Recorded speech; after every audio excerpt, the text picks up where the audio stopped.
The throwback scouting videos are back. Get excited. I know I am. And we're going to dive into some James Harden tape from when he was a prospect at Arizona State. Someone on my channel and my YouTube has been asking for a Harden video forever. So here you go. This is for you, buddy. And also, I just wanted to do this one for a long time as well. And what I came away with watching the Harden prospect tape more than anything is that this is one of the greatest slashing prospects ever, as 6'4", 6'5" guards with Harden's level of strength, touch, and ball handling skill tend to be pretty good bets in the NBA. And we're going to see so much of that throughout this video. Harden obviously had the strength and touch to finish at the rim, but he had the handle in traffic to kind of navigate garbage. A ton of defenders' eyes on him swiping at the ball. Harden simply gets to his spot, finishes through contact, gets the and one. Legendary foul drawer, of course. And he was incredible at splitting these pick and rolls where defenders would try to swipe at him or pressure him with a hedge or a trap, and Harden's like, I'm just going to go right through you and score at the basket. He was such a dynamic ball handler, and the strength pops more than almost anything, where especially in midair, Harden's balance and strength, he buckles this big with the in and out. I think that was actually Aaron Baines. Yes, that was Aaron Baines. He buckles Aaron Baines with the in and out here, gets an advantage, and is hanging in air, taking two defenders, and ends up finishing really strong. That contact balance and strength and power in midair, really special traits combined with his touch and his handle to allow this kind of driving success. Here Harden is against Drew Holiday, where he pump fakes, takes the top foot, and finishes easily. Harden is so good, or was, as always has been, was so amazing playing off of 2 feet because of that level of strength and control. And a lot of young players aren't comfortable being patient and playing off of 2 feet, but Harden always had that in his game. He always had that driving gene, the ability to be patient and hunt out his spots, where look at Drew, what he's trying to do here. He's trying to round off Harden's angle here, help force him into either this defender to dig or into the help defender at the rim. But Harden's simply saying, nope, I'm just going to hop step straight through you, take a straight line to the rim, and finish that and one strong. And Harden wasn't like the quickest player of all time as a prospect, but he was very quick for his size. And Harden had the ability to blow by defenders, and look at him elevating off of 1 foot this time.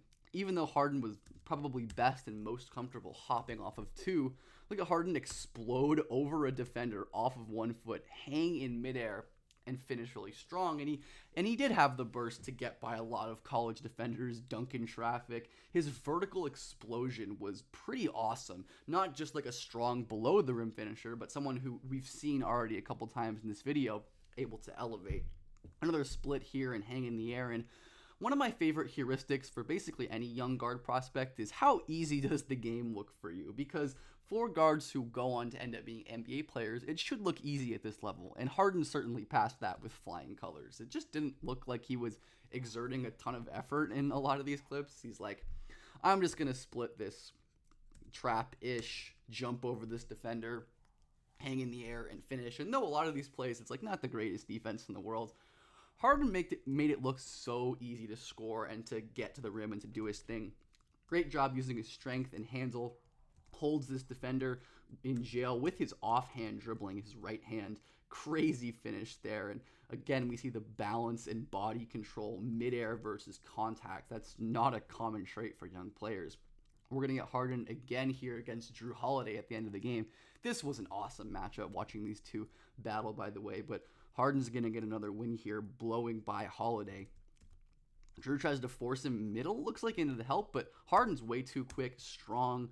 He's going to hop step right through these defenders and finish a wide open layup there. We see Collison try to swipe here at Harden, but he's too quick, too strong, too technically gifted with his gathers and all that good stuff to really make a dent. And Harden was such a versatile interior scorer too. He cut to the basket a lot, he posted up a lot, and he was really good at it. Harden able to use, look how low he gets. His leverage was awesome. Harden's flexibility allowing him to get into this defender's chest, kind of Euro step himself free for a wide open layup. This is what Harden did. He was an unstoppable slasher. We're going to see him split a pick and roll again. And he wasn't even that prolific of like a pull-up shooter. He was a better off-ball shooter, which we'll get into. And he didn't take a ton of these mid-range pull-up jumpers, but again, we see hedging and trapping his screens didn't often go well because Harden could slither through these gaps and pretty much create an advantage whenever he wanted, whether he was to shoot or to pass. And Harden did have like some turnover issues and the passing wasn't perfect, but he's a great example of how like high volume players are pretty much always going to have these like turnover and decision making issues. Harden had crazy usage. He's at basically 60 free throw rate, which is unbelievable, incredibly efficient, 30 plus usage. This is absurd in terms of volume. And the other players, we have to lower these filters a lot in terms of assists and shooting threes and free throw rate. But the other tall guards like Marcus Smart, Cade Cunningham, a couple other players who didn't end up becoming NBA players, but point being, it's very rare, this skill set, these tall passing, shooting, free throw rate guards. And for the ones who are regarded as top prospects, all of the top 20 picks have been NBA, TBD on Keontae, but I think he's going to be good, and Nikhil ended up finding a role. This is what Harden did. And even on these like quote unquote bad plays where Harden turns the ball over, I think he probably missed this passing read here. He does end up creating advantage with the cross against, I believe that's Aaron Baines once again. But Harden's driving helped him develop as a passer. Harden was a great passer in college, as we're going to see soon, but because he drew so much help, he got so many opportunities to develop as a passer and to kind of play these games.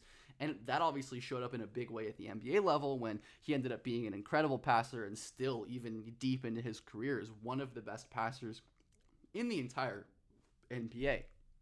Excuse me, there were some times where Harden couldn't really separate with his burst and would rely a little too much on the strength. Though this is not something that happened a ton. When he couldn't shake with his handle, again, not able to burst by and tries to just kind of lower his shoulder into this defender, and it ended up not working there. That's kind of something that's just going to happen with this play style that Harden had at this level, where he wasn't as comfortable. And Harden was a pretty damn good off-ball player, but it wasn't perfect, as Harden sometimes wasn't always comfortable shooting off the catch and then would kind of drive into defenders recklessly. But the context here, right? Harden being a 30-plus usage guy on a team that wasn't super talented outside of him, at least in terms of future pros, where Harden kind of drives into 4 defenders, they're all on him. It probably would have been smarter to just kick out here, but Harden didn't necessarily need to. Again, I was trying to say that he is a good off-ball player, or was a good off-ball playing prospect. Look at Harden slipping to the corner, relocating, and hitting a catch and shoot. His catch and shoot numbers were really solid, definitely more so than his pull-up 3 numbers at the point, but the flashes were always there. As Harden obviously became known for like the step-back stuff and the off-dribble shooting, and some of those flashes were there where Harden used his size and his handle to rise over defenders and finish it, not finish really strong, to hit these jumpers, stopping on a dime, shooting from range. It was obviously a different era as well, right? 2009, the general volume of threes and pull-up threes and stuff was a lot lower, so we have to consider that as well.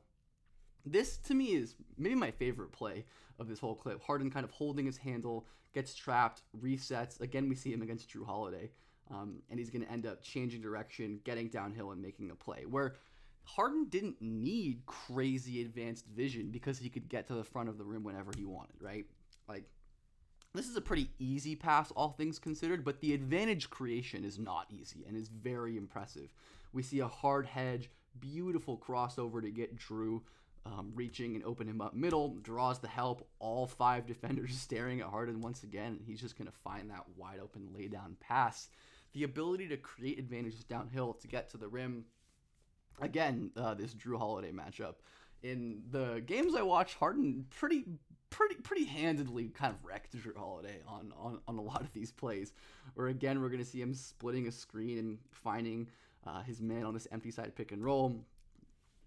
Just too strong for Jrue, and beautiful no look there. Look at Harden staring forward at this side of the floor and then kind of whipping it to his roller. He was so deadly at these like empty side pick and roll curl action stuff where Harden would draw so much defensive attention and then be able to score or get his teammates to score, because once again, 3 defenders jumping at James Harden when he leaves the ground, and he ends up dropping it down once again.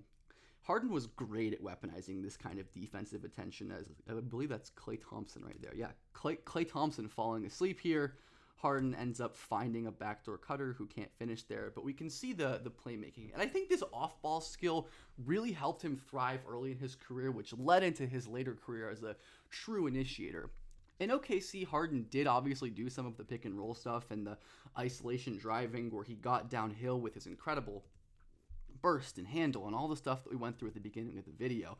We see him once again splitting two defenders and finishing, but Harden was so comfortable playing as an off-ball guy next to Durant and Westbrook, excuse me.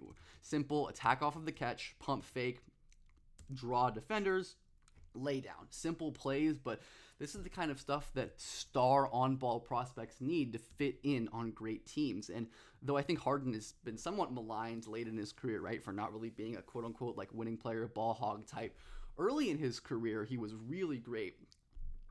And obviously ended up just kind of like hitting the highest end outcome possible where he doesn't need as many off-ball skills because he's one of these special initiators who can have huge usage. But even as he's aged, I think we've seen Harden get better as an off-ball shooter, work more off of the ball in this last year with the Clippers, and even with the Sixers the year before. But the foundation was his slashing, and Harden's ability to get to the rim whenever he wanted and be efficient there was the bedrock of his game, and to me, of all of his development.